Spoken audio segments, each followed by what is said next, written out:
G'day, it's Joel Rasmussen for Southern Cross Combat. I'm here with a man, Jake Matthews. Jake, first off, thank you for the time. I do appreciate it. How has your morning been? You're enjoying a very nice coffee there. How was the morning? Yeah, pretty good. I mean, the coffee's not as good as Melbourne, but I mean, like we're here in Perth. The weather's not quite, what you'd expect for Perth, but we're in a nice hotel, enjoying fight week. It doesn't get much better. How has enjoying fight week been? Because you're here on business, but you're not here on the business, So how is it to kind of be around fight week, but not necessarily like in the thick of it? To be honest, it's you enjoy it until it gets to fight day, and then you're like, I wish I was fighting. You just want to be in there. It's hard to sit in the crowd and you get that itch, but doing fight week, I mean, actually engaging with the fans for once, because you see some fans during fight week when you're fighting, but a lot of them are respectful enough. They sort of just leave you alone. So it's good to get amongst the fans, go to these meet and greets, and show a bit of your character, I guess. I had a meet and greet last night, and we had the guys were laughing. It got a bit rowdy, and we had a good time. So it's good for them to be able to see the other side of Jake Matthews, as opposed to the guy who's grumpy, hungry, cutting weight during fight week. So yeah, it's a complete 180. But like if I could pick, I definitely would rather be fighting, especially in Perth. Now, as I said, you're not here on the big business. That being said, of course, as a professional athlete, are you still like training out here? Are you getting any rounds in, or are you just kind of like enjoying the general atmosphere? Just enjoying the atmosphere. I'll go to the gym in the morning at the hotel, lift some weights. But but the reason I'm not fighting on this card is just letting the body heal up. I've been through the young and dumb stage of fighting injured, taking stupid fights. So now it's time to be smart. Try and fight as close to 100% as possible. I'm at that age where I'm hitting my peak, and we've had some good wins. So hopefully now, if we do things properly, we can get into that ranking, and that's the goal. So yeah, we're just gonna sit and wait, let the body heal up, however long that takes, and then we'll get back in. I wanted to talk about that, about hitting the peak. You mentioned it in your last post-fight interview about like, for Australia, you've been a real staple of the UFC because you've been there for so long. And if we can rewind the clock all the way back to when you started, even pre-UFC, you started fighting at 18, if I'm not mistaken? Professional, yeah. Fighting at 18. It's maybe a weird way to word it, but like, what does that do to a person? From the moment you were an adult, you have dedicated your life to this. What does that do when you're growing up and you're becoming a man and you're being molded into the person you will be? What does that do? Yeah, that's a good question. It's the first time I've ever been asked a question like that, which is refreshing. It's good. But I guess what it did, so it's going to sound sort of contradictory, but in a way it teaches you to put yourself first, but also at the same time put yourself last, if that makes sense. So put myself first is in the fact like I would, prioritize my training and my career because I knew where I wanted to go. I knew what I had to do to get there. But at the same time, you put yourself last, and, in terms of having fun with life. I always said to people, my idea was that I would sacrifice those 3 to 4 fun years, 18 to 22. I'd sacrifice that, and then I'd have fun the rest of my life, which is what's happening. I said, or I can have fun, which is what most people do. I can have fun for those 4 years, and then work and be a slave for the rest of my life. So I sacrifice. I put my own enjoyment, my own youth, I guess, last, and focused on the career. And it worked out, man. Like I deferred from uni, which was a big gamble. I sacrificed relationships. Didn't have many girlfriends during those years. Didn't go out partying. Didn't go out clubbing. Lost communication with a lot of friends just because I was purely focusing on where I wanted to get in the UFC. So sacrificed those early years, just left everything behind, went overseas, trained with John Jones, trained in Chicago with Izzy Martinez, Yoyo Rodriguez, was at Greg Jackson's gym for a long time, and yeah, it worked out, it paid off. And now, exactly what I said, I love my life, enjoying my life now, and and everything's come full circle. So that's the first thing I say to young guys is, you got to learn to sort of put yourself first in terms of your career, but everything else has to go on the back burner until you make it where you want to go. Mr. Alex Volkanovski has spoken recently about this concept of like fighter identity. And he kind of touched on about this concept of he was in the thick of it and he had to take a step back and kind of find out who he was outside of being a fighter. When you have been like a fighter for so long and you're growing up in your like you're going out and you're meeting people at 18 and they're like, what do you do? And you're like, I'm a fighter. And that's been your answer for like so long. How is that? And how do you feel about being like Jake Matthews, the fighter? Yeah, like you said, it's all I've ever done. It's all I've ever known.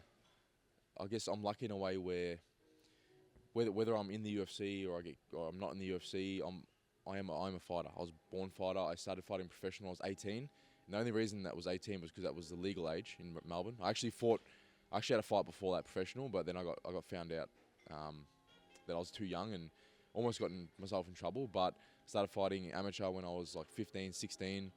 But I had an interesting upbringing. Like, without getting into too much, I was brought up in a way where it was just a warrior mindset, kill or be killed.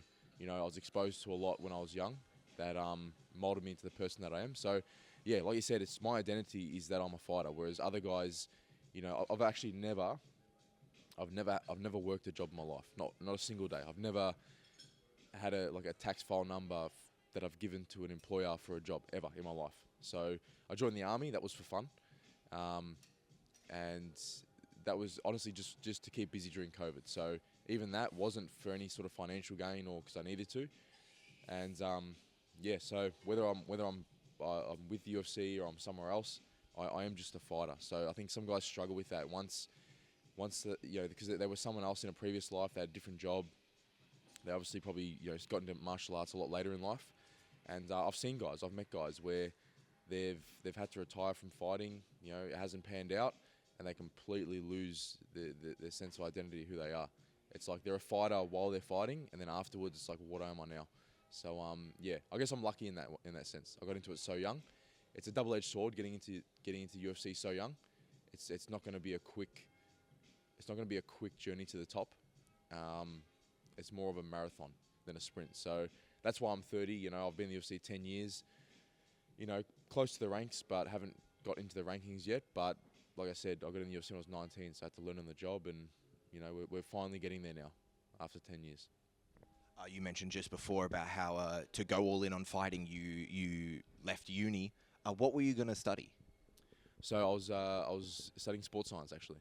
So I was pretty smart in school, and I actually looked back at my report cards, and I was a A/B+ student, and I'm talking like I used to do physics and chemistry, biology, psychology, maths, English, previous CE, physical education, and yeah, was going to go into sports science. Once I started fighting professional in year 12, that's when you can see the report card take a dive. And to be honest, I walked out of my exams and I was like, aced it, and like barely just scraped in. So, but like I said, everything went in the back burner, including my education, because I knew what I wanted to do against everyone else's, wishes. I just decided to focus on that. You know, people weren't happy when I left football. People weren't happy when I left university, but I knew what I wanted to do, knew how to get there, and I knew I could do it, and just back myself 100%. And you have to, in this sport, you have to be 100% all in. And I was willing to, not get to the UFC, potentially have to go work at Bunnings, you know what I mean, or take PTs at a gym. I knew that was one of the options if I didn't make it in my career, and thank God that I did make it, and it's good. But you got to be ready to live the other life as well if it doesn't work out. Now, what is so fascinating about yourself? Also, if I can ask, I mentioned it at the top. How do you like your coffee? So I told some of the fans last night. Someone said, "What's your treat throughout the week?" And I said, "My treat is I have one latte at the end of the week. That's actually my treat. And all that throughout the week, I drink just black coffee, and that comes from when I was at Greg Jackson's gym. None of the fighters drank milk. They said it's got mucus in it. It can affect your cardio and your lungs. So from that day, when John Jones told me that, from that day, I stopped drinking milk and I just drink black coffee, and I'll have one latte a week as a treat." Yeah. What I was going to ask before I got distracted by the coffee, you've kind of touched on it, talking about that literal 10 years in the UFC. It's one thing to be like fighting for 10 years, but to be fighting in the world's premier promotion, but also when there's so much of what like this. This, like, you can literally watch footage of yourself fighting from 10 years ago, and it's not like weird, grainy footage. Yeah. It's like HD footage. Is that like strange? And if you ever do see that footage of you from 10 years ago, and you see that boy, no disrespect, what do you like think when you see yourself back then? It's weird because, like you said, it seems like it was decades ago, like way more than 10 years ago. But at the same time, I feel very old in UFC years, if that makes sense. But I'm only I'm 30 on Monday, but I'm only 29. So when I watch that footage back, I feel old. But then I realise that I haven't even hit 30 yet, and then I feel young again. And then it's interesting. When I got in the UFC, the octagon was illegal in Melbourne. It's, you know what I mean. It was like some weird draconian, like, days back then where the sport seemed like it was barbaric and it was cage fighting, and the cage was illegal, and now and I was fighting during that time. It's very, very odd. It's very odd. But just as a testament to, you can't go into things without a plan. I had a plan of how I wanted to approach my career, what I needed to do. There's a few spanners in the works, obviously, throughout the course of those years. COVID was one of them.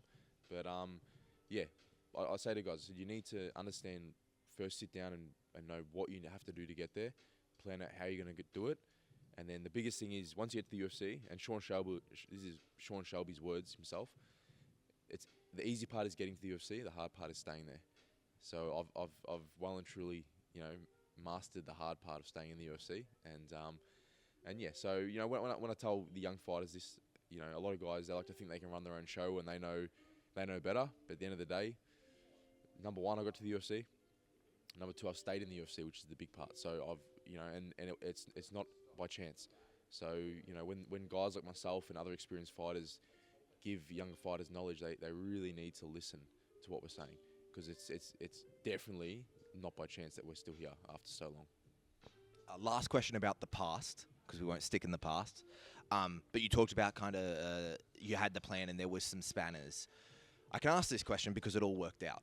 But when you're like a young guy, you're on the come up, you get that opportunity to be on tough, and then it doesn't go your way. Obviously now we know that it works out, and you make it and it's all okay.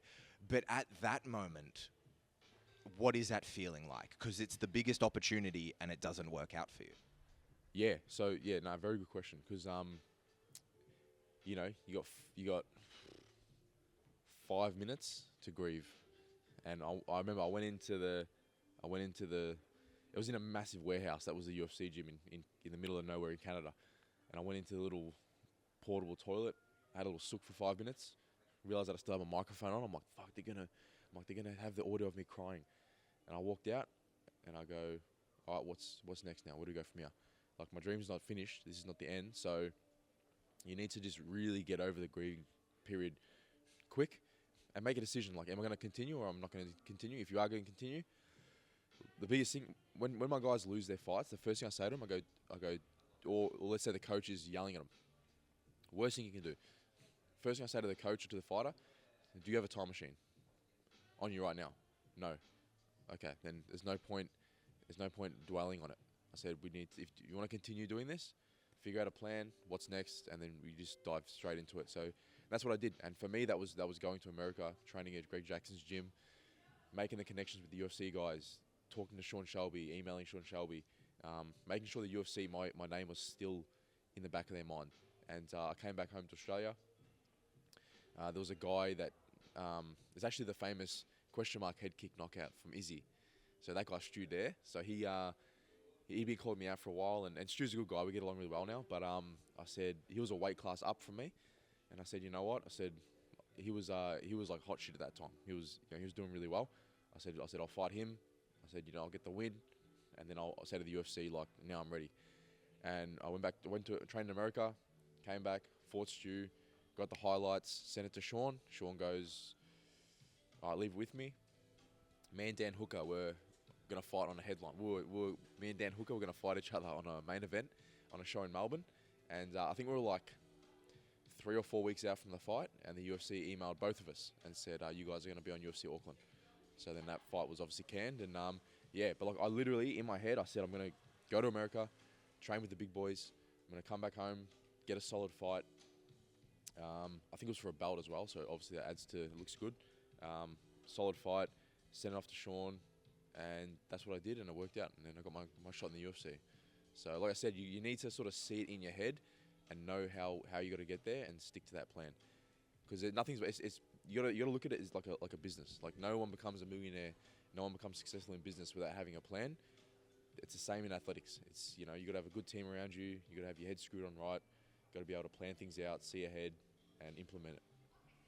Talking about that team around you, we spoke about it when you landed in Perth. I saw you on the plane. The team was kind of moving around a lot recently, but you've kind of all settled. You're now an elite team. How has that been to now kind of have a real home base? This is where everyone is now. Yeah, it's good. So it's very hard to have a disjointed camp. You need coaches to be able to communicate and talk and be on the same page. So it's good to have everything under one roof. And really, in Melbourne, there is nowhere else besides the Australian Elite team. It's the biggest gym probably by floor space. We've got heaps of guys there. #1 jiu-jitsu team in Australasia, #7 in the world. So the jiu-jitsu's there, the MMA's coming up, heaps of fit guys. And the biggest thing is that, it's all under one roof. The strength and conditioning guys, they work with the jiu-jitsu team. They work with the strikers. They communicate with the fighters. So it's very all in-house, which is good. And there's heaps of bodies there. The biggest thing in America that I realized, it wasn't like when you go to America, you're just a number. Like unless you're one of the top guys, you're just a number. In Australia, you get that. Obviously, there's not many UFC fighters here, so you get that attention. You get you get what you need from the coaches. The only thing in Australia is that we don't have the amount of bodies that UFC does, that America does. You walk into Greg Jackson's gym, there's 30 guys around your weight on the mat that are all killers, and half of them are probably UFC fighters. That was one of the biggest benefits of going to America, was that you have the bodies to work with. In Australia, not so much. At Australian Elite Team, we're starting to get that now.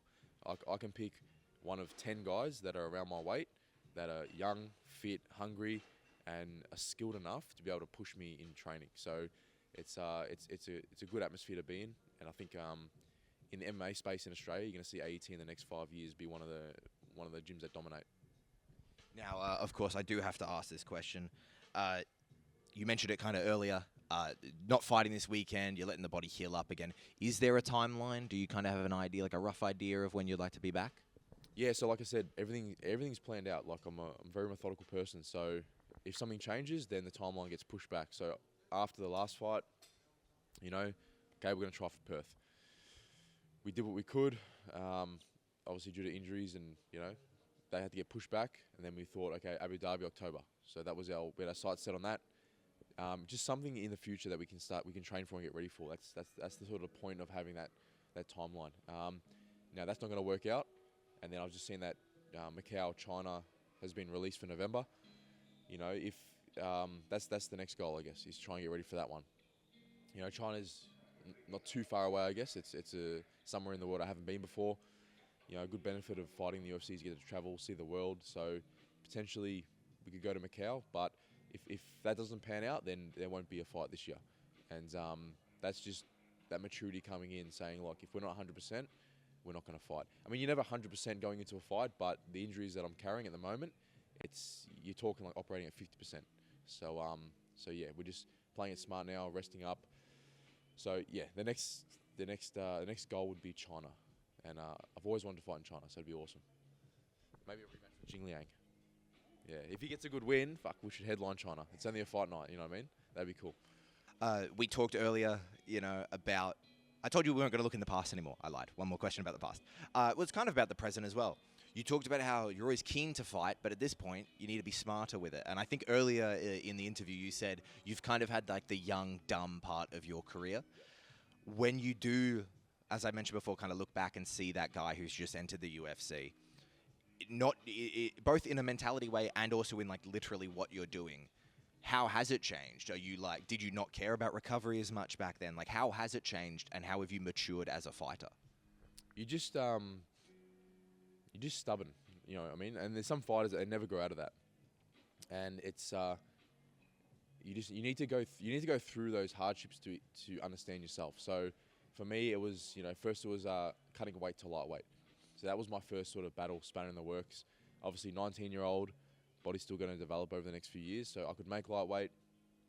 By the time I hit 22, I couldn't make lightweight anymore, and it took having 2 seizures cutting weight, convulsive episodes, cutting weight, and partial renal failure, so partial failure of the kidney, for me to realise, okay, like, need to go up a weight class. And end of the day, if I went to welterweight and it didn't work out and I couldn't fight at welterweight, then it is what it is, but your health's got to come first. So we made that move to welterweight, worked out well. And then the next thing was I had to have a dual hip surgery in 2017. So that was soon after. I think it was actually during the time between lightweight and welterweight, I needed to get dual hip surgery. So, I was told that I needed to get this surgery done, or I could potentially face a hip replacement by the time I'm, early mid 40s, which is not good. And I palmed it off and said, "No, I'll be in a wheelchair then." I said, "I'm not going to take 12 months away from fighting. I would have rather keep fighting for those 12 months and potentially be in a wheelchair by the time I'm 50 than take those 12 months off fighting." But, I had a good team around me. They made me understand, it's about the longevity of your career, not necessarily what's right in front of you. So got the surgery done, and, thank God it all went well, and it was definitely a good decision because, to be honest, probably by this age, I probably wouldn't be able to fight with the damage I would have done to myself. And, so that was something else we learnt. And, you just sort of chip away at that stubborn block of stone, I guess, over time. And now I don't need anyone around me to tell me, hey, pull back. Actually, sometimes I do. Like, for example, I wanted to fight in Dubai or Abu Dhabi, and I was pushing for it. And my coaches said, "You're not going to," like, they just sort of opened my eyes. "You're not going to be ready." You know what I mean? And sometimes as a fighter, you forget you're injured. I was going to go on a training camp to Dubai, actually, with where Bam Bam was. And then my coach left, and I said, "Why?" "Why am I not going to Dubai to train?" And my manager goes, "Because you're injured." And I'm like, "Oh yeah, I am." Like, you just, honestly, it just becomes normal to be injured. I actually forgot that I was injured for a second. I was like, "Oh, why am I not going to Dubai?" And he goes, "You can't." So it's good. So so the team sometimes pull you back in a check, but I've learned over the years to just pull myself back in line and sit back and analyze things. Because at the end of the day, it's about having a long career. You want to be here for a long time in the UFC, not necessarily a short good time. Which is that's sort of the opposite of the saying, but yeah, I'm here for a long time, not a good time. So yeah, it's been a learning curve the whole way through, but we're getting there. Some would say both a long and a good time. Oh, no, actually, that's a good way to put it. Yeah, it's definitely a good time. Like where we are right now, it's just yeah. I sit in this nice cafe. I'm just thinking, like, I'm a UFC fighter. I'm here getting paid to just go hang out with fans. I'm sitting on my laptop, checking stock prices of my investments, and I'm having coffee and, like, not a care in the world. It just doesn't seem real. Honestly, it doesn't seem real. Like, I'm a kid from the northern suburbs of Melbourne, blue collar family, didn't grow up anything special, and I'm here doing this. It just doesn't seem real. I know you attributed it to stubbornness, but what is it in you that makes you? I know you didn't say this, and it might be a bit hyperbole, but it really sounded like you're willing to die for this game. To be as young as you are, and they tell you might be in a wheelchair at 40, and you to have the attitude. I know you said you've kind of let go of that attitude a little bit, but to have kind of the attitude of, like, okay, how do you kind of have that attitude and that willingness to just go all in? I guess what you said earlier was my whole identity is a fighter. That's all I've ever done my entire life. And I'm talking since I was young, like, like outside of like martial arts, like fighting, you know what I mean? Fighting, the way I was brought up, starting training early and fighting amateur early, professional early. So I've just been a fighter my entire life. So yeah, so you just have that warrior mindset, I guess. And when I was younger, like, no kids, no obligations. Like, I was honestly like, yeah, like you got to have. I think the guys who do best, they are willing to die, in there. Like, that's the mindset you have to have. And some guys can go in there and they laugh, and it's more sport for them, and that they do well. For me, I can't look at it as a sport or even a martial art. To be honest, to me, a martial art is more a religion, spiritual kind of part of the game.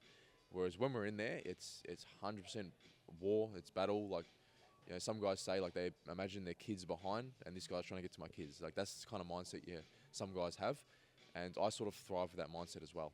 And yeah, when you have a family, kind of changes and people can see it. You can literally see, like, I had about 4 or 5 fight stint. It was during COVID. Things got tight. Obviously, couldn't fight as often. You see this safe style of Jake Matthews come out, where I was just staying above my opponent to win the fight. And you know, with Diego Sanchez and, you know, Rostam Akman in Melbourne, those are a couple that stand out. But when you have a family and things aren't good at home, it's hard to have that kill or be killed mindset. And you know, the last few fights for me now, like, everything's good at home. Like, whether I live or die, the family's sorted. They'll be sorted forever. They're all good. You know, the kids are good. They're going to schools. They got this. They got the houses. And so for me, if everything's good back home, they'll be sad. Don't get me wrong, my family will be sad, but they'll be looked after. You know what I mean? So I can go in there now without a care in the world, and have that mindset that I had when I was younger again.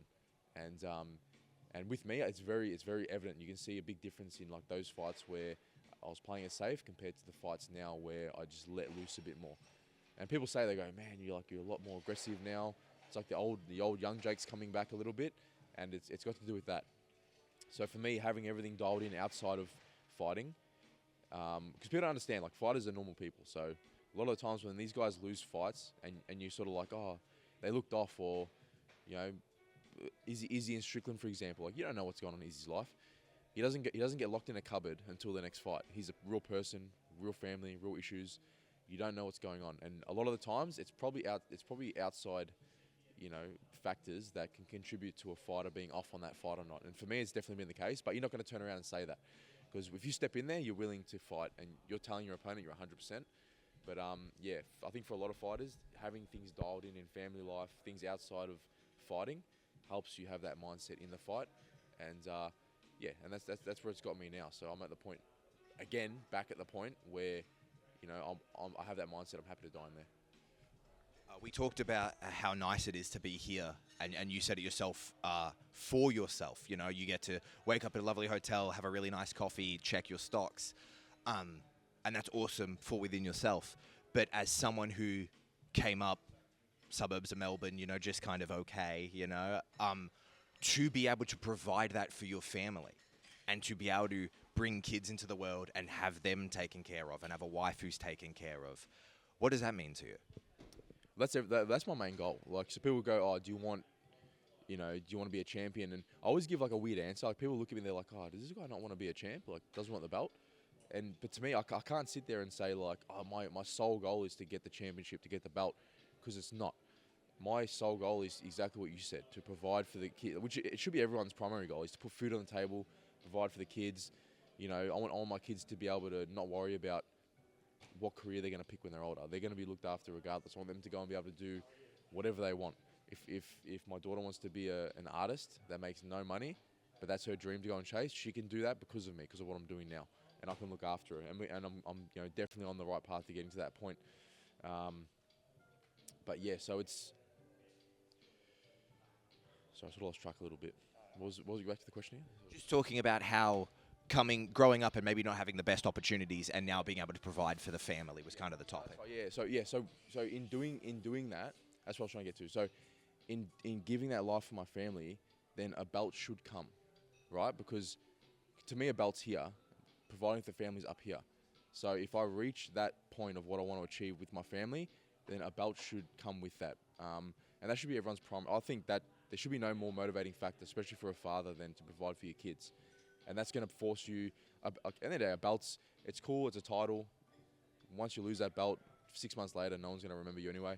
It's, you know, it's material. Whereas something, you know, bigger and more important than that is your family. So I've always put that on the pedestal. That's the goal that I'm chasing. And I've always said, you know, if a belt comes along with achieving that goal, then that's the bonus on top. And now we've talked about how you're just hitting the prime. You know, there's still a long road ahead for yourself. However, we've talked about that fighter identity. Do you know what you're going to do when the day comes to eventually step away and kind of wrap it up? I mean, so I'm big on helping other fighters, trying to sort of do what I've done. Like, again, when your sole income and everything, it depends on fighting, it can be very taxing. That's why now I'm at the point where I don't fight for fun. I fight, you know, obviously get paid very well. I've been in the UFC for 10 years, so I get paid very well by the UFC, but it's not my primary source of income. It's probably, honestly, fighting 3 times a year, winning the fights, it's probably a third of my income, to be honest. I've set things up in a way where I have good passive, like I say passive, like everything takes work, don't get me wrong. But, as passive as possible to not affect my career, these passive incomes that come in. There's ways of doing things where I want to try and teach these younger fighters ways to get sponsors, ways to get potentially equity in companies, using your IP. And it all comes from growing your brand. Obviously, winning fights is the main thing. So win fights, have some sort of character, build your brand, build your social media, and that can lead towards, getting sponsors, or if not even getting, equity in companies in lieu of sponsorship.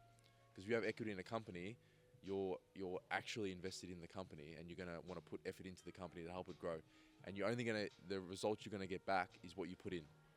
So I sort of came up with this way of approaching companies, and it's worked, you know what I mean? So I've got a whole portfolio of equity in companies. I've got, I invest my money properly, which is a big thing fighters need to get taught. You win a fight, you get a bonus, go and buy a nice car. It's, I never had that mindset. I just bought the nicest car I've ever had for myself. My wife, she's got the nice, car, a couple $100,000 worth. But for me, I just bought the nicest car I've ever had, 35 grand. What was it? It's just a Renault SUV. Don't get me wrong, it's a nice car, really nice car. But I'm not it gets me from A to B. That's all I need. These guys drive around in these, nice cars, and I could buy that car 5 times over, but I don't, because I'm investing my money properly and being smart with it. And I'm part of a few these coaches and these platforms that are helping people create this passive income. I'm trying to get fighters into it to teach them these things, and so that's sort of helped me be able to have the longevity in the sport. But when it comes to what I'm going to do after fighting, honestly, whatever I want to do. I can tell you what I'm not going to do. I'm not going to be in the gym holding pads for $50 an hour, taking PTs. That's what a lot of these fighters do. I've seen it. I was at Greg Jackson's gym, and it really opened my eyes. You see the prime times, the countdowns of these fighters, and it's all like smoke and mirrors, to be honest. These guys are living 3-4 guys in a house so they can afford rent. And these are UFC guys, mind you. And if their career doesn't pan out, they haven't got any education. They haven't done anything with business. They've got no qualifications. They've sacrificed relationships. They don't have kids. They don't have a wife. They're in their early to mid 30s, and their fighting career doesn't pan out, and they're taking PTs in a gym for $50 a session. And I just looked at it and I said, I'm not going to be one of those people. So if I'm going to do this, I need to go 100%. I need to have everything planned out. Even if this business stuff takes away my attention a little bit from fighting, at least I know I'm going to be sorted afterwards. You know what I mean? Because at the end of the day, there's outside factors. You could be the best fighter in the world, and there could be outside factors that, cause you to not reach your potential. So that's the way I've always looked at it. And yeah, so when it comes to what I'm going to do after fighting, it'll just be, it'll be to do with business. And to be honest, I'll still be making more money than I do fighting. So yeah, I've been smart with it. You mentioned earlier about training with John Jones and him telling you don't have milk, and that's something that you brought on board. I don't mean to sound rude to any of those people you just mentioned about those fighters, but do you think seeing people who weren't smart with their money may be the most valuable piece of information you've learned from going over to America and training with those people? I didn't learn. I mean, in terms of martial arts, learn a lot. That was more my own, what I perceived myself. Obviously, no one, back then, I don't think fighters were as business in that business kind of mindset, especially in martial arts. There's other athletes that they make a lot more money, so they have the ability to be able to invest and do things in business. But yeah, what I learned was just what I saw, pretty much. It was just, I said, man, it's like, these fighters' lives are not what you think. It's not. I mean, with social media now, I think people get more of an idea of what a fighter's actual life is like. Normal house, normal car, wife, kids, average, medium to sort of, I guess, medium income for most fighters, if not low. And yeah, but for me, I'm a kid in Australia, you see UFC and you just think, this is the NFL of fighting. That's what the level these guys are on. And then you get there and you're just like, fuck, this is complete opposite to what I thought it was. Obviously, John Jones and those guys, Carlos Condit, different level. They're the top guys, but they're, 1% of probably 0.1% of everyone that fights in the world will get to the UFC, and then 0.1% of those people will ever make good money, and then a small percentage of those people will ever be a champion. So it's a very, very small few that actually live that kind of life, and the reality is that a lot of fighters don't. And I just saw that, and it was a real for an 18-year-old to sit back and reflect on that was obviously like, you know, I sort of had my head screwed on right, but I just sat back and said, like, I don't want to fucking. I said, like, do I even want to do this anymore? And then I just decided, like, if I'm gonna have the life I think I'm gonna have with fighting, I need to give it 100% and get to, you know, have a long career, try and make good money, be smart with business after fighting as well. And I just implemented everything that I wanted to do, got around all the hurdles, and yeah. And now after 10, so for people who want to get in, I think it's going to be a quick skyrocket to the top. For some fighters, yes. I'm talking like a handful of fighters across the whole UFC's history have done that. Izzy, Volk, you know what I mean? Quick rises to the championship because they're in their prime when they get there. But for young guys, it's a slow burn. Like, I'm talking 10 years in the UFC. I'm only just hitting my physical peak. Only just hitting, you know, getting things sorted well in business aspect. And only in the last, you know, 4 years in the UFC have I started getting paid really, really good money. So it's a slow burn. Like, don't think you're going to get to the UFC and that's it. That's when the hard part starts. Talking about things you have outside of fighting, Jake's Breaks. Are you a particular big fan of cards and collecting sports cards? How did that all kind of come to be? Enjoy your coffee, please. Please take a sip. Yeah, so the card breaks, fuck.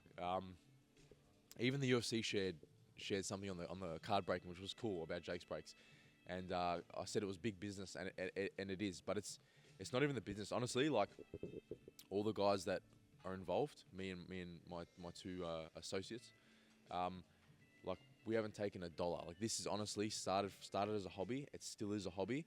We just reinvest the money to just get more boxes, just to do massive breaks, put heaps of money into advertising. We just want to get people on board because we just have, honestly, it's just our big nights, our mega nights of breaking is just it's that much fun. And you know, when we pull these cards and we, you know, you see these breakers, they pull a 1-on-1 and they're just like, oh yeah, 1-on-1. Man, we pull these cards and they're not our cards to keep. But someone else has bought into the spot. And they could have bought that sport for $50 and they've just pulled a $10,000 card, you know what I mean? But we genuinely get excited and G up for the people that win the cards. And I get more excited for those guys than I do if I was to pull the card for myself, to be honest, you know what I mean? So, yeah, it started from a hobby. And, I mean, funny story is that the guy who got me into it, it's my wife's best friend's husband. And, you know, we'd met each other a few times and he'd try and show me these NBA cards. And I'm just like, bro, I don't care about your cards, bro, you're a nerd. And then I love rarity. Like, you know what I mean? I like anything that's rare, like watches to, you know, cars. And he pulls his card out and he goes, oh, this card's worth, like, you know, X amount. And I go, what? $15,000 or something. And he goes, my whole collection's worth X amount. I go, what do you mean? I go, it's cardboard. And then he started explaining it to me. And then I start, you know, researching. And then he goes, you got your own cards. So he goes, oh, you got your own 1-on-1 card. And it just naturally grew the passion. And started me doing personal breaks. Then people are like, hey, we'll pay if you do public breaks. And I go, what's this public break? I don't get it. And then they got to explain to me how, you know, people can pay to buy into breaks because the boxes are, the product's very expensive. So it's very hard for people to buy their own boxes. So we buy the boxes, we break, and we send people their cards. And it's just absolutely just boomed and skyrocketed. And it's been very ghetto. We've been doing it on like the dining table, you know what I mean? And we now we've got a studio. We've got employees under us that do sorting and mailing. It's just taken off. It's crazy. But like I said, it's still purely just a hobby. We just do it for the love of it. And it's pulling something that's a one-of-one. Like, you're holding in your hand. We put a 1-on-1 Allen Iverson, NBA. We got into like other sports as well. And you're just thinking about it like, this is the only card in the world of this, and I'm holding it in my fucking greasy, dirty hands. Like, get it out of my hands. Put it somewhere safe. It's just crazy to think. And then, you know, we've actually purchased my own 1-on-1s as well. So we're getting a collection of my own cards. And, yeah, it's just crazy to think, like, there's only one of this thing in the world. It doesn't matter if it's cardboard, whatever it is. It's the only one, and we've got it. And that's just, to me, it's just as cool as having a, you know, obviously price range is different, but like a one-of-one watch or like some sort of exclusive Rolex. To be honest, it's the exact same thing.